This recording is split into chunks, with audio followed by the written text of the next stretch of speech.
वंदना प्रल्हादजी रडायला लागले. काय झालं? अग्निदेवाने विचारलं. काय नाही हो, तिने मला मारण्याचा प्रयत्न केला. पण देवा काय हे कृपा कराल का माझ्यावर? काय प्रतिवर्षी हा महोत्सव माझ्या आत्याच्या नावानं साजरा व्हावा आणि दुसऱ्या दिवशी ती शांत झाली, पहिल्या दिवशी की प्रत्येक जण तिचा पुढे नतमस्तक व्हावा हे वरदान मला द्या. तेव्हा वरदान दिलं की दरवर्षी तुझ्या आत्याच्या पुढे सगळेजण वंदन नमस्कार करतील. म्हणून तुली वंदना आणि आमच्या जातीवंत हिंदूंनी त्याची केली धुलवट. दुसऱ्या दिवशी बीज असते, आम्ही मांसाहार करतो. लाज वाटली पाहिजे. अरे विजयादशमी दसऱ्यासारखा मुहूर्त नाही, 3.5 मुहूर्तापैकी एक मुहूर्त आहे आणि आम्ही लाज सोडली. अरे कुठल्या शास्त्रामध्ये आहे की पांडवांनी आपट्याच्या झाडातून ती वस्त्र काढली, अस्त्र काढली आणि अस्त्र काढल्यानंतर एखाद्या प्राण्याचा बली दिला आणि शस्त्रपूजन केलं. हाय का कुठे? हे आमच्या जाती एवढ्या भ्रष्ट झाल्या, शस्त्राला मांसाचा नैवेद्य लागतो. त्याला म्हणायचं पतित हिंदू.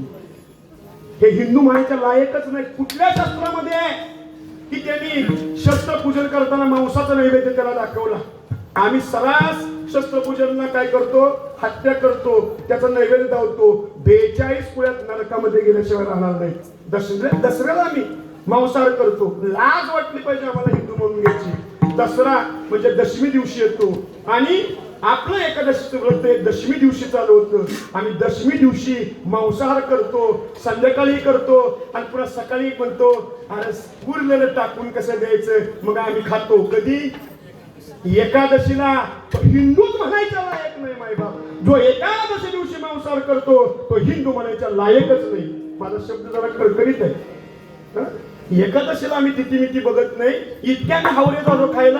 काही घरामध्ये चतुर्थी बघितली नाही, एकादशी बघितली नाही, गुरुवार बघत नाही. फक्त खाणं. अरे तुम्ही कोण आहात?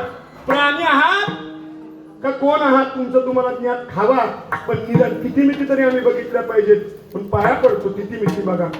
होलिका दहन झाली, स्वतः होलिका भस्मसात झाली, पण प्रल्हादजींना काही झालं नाही. शेवटी कया दुसऱ्या विषयाला प्याला दिला.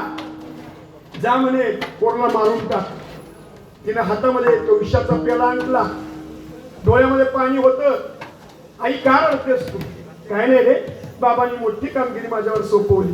काय नाही म्हणे. या पेल्यात दूध आहे, एवढंच आहे ना मग आई, पितो ना मी. बाळा याच्यामध्ये विष आहे आणि तुला संपवण्याचं काम वडिलांनी माझ्याकडे दिलंय. माझ्याच्यानं होत नाही, नको पिऊस. मला काय करल ती शिक्षा करू दे बापानं, पण पिऊ नकोस, तुझ्या पाया पडते.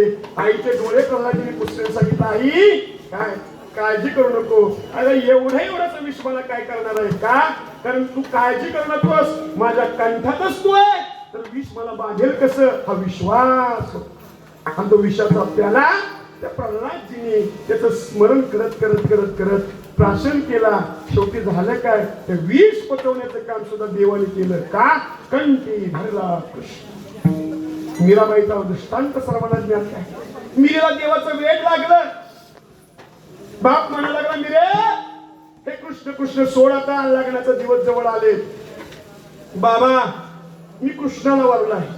कृष्ण माझी माता आहे, कृष्ण माझा पिता आहे, माझा पती कृष्ण आहे, सगळं काही माझा कृष्ण आहे. एका कृष्णाशिवाय मी कुणाची होणार नाही. बापाला वाटलं असली पोरगी होऊन तरी काय उपयोगाची आहे, मेलेली बरी. अरे सगळीकडे चाळ बांधते, घुंगर बांधते आणि सगळ्या राजधानीमध्ये कृष्ण म्हणून नाचते. बापाला अपमान वाटायला लागला आणि बापाने विचार केला ही असली पोरगी ठेवून उपयोगाची नाही. आता या पोरगी भक्त होती, पण बापाला कळलं नाही. घरात भक्त असला तरी सुद्धा कळत नाही. विचार केला या मिरीला संपून टाकायचं. कृष्ण भजन चालू होत. मीराबाईंच्या मालामध्ये बाप गेलेला आणि सांगितलं मिरे काय माझ्या नावाला कलंक लावलास, सगळ्या राजधानीमध्ये पायाला घुंगर बांधतेस, 1 तारीख घेऊन फिरतेस, कृष्ण म्हणतेस, तू जगायची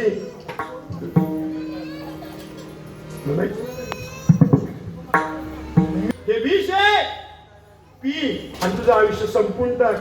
बाबा जशी आपली आज्ञा, पण एका कृष्णाशिवाय मी कुणाची होणार नाही. त्याला म्हणायचं निष्ठा. आणि मीराबाईंनी कृष्ण भजन केलं, डोळे पाणावले, भगवान परमात्म्याला नमस्कार केला आणि तो विषाचा प्याला त्या मीरेनं उचलला कृष्ण कृष्ण कृष्ण कृष्ण पण तो विषाचा प्याला आपल्या मुखाला लावला आणि सगळा विषाचा प्याला प्राशन केला. कोणी? मीराबाई. विष प्याली मीरा,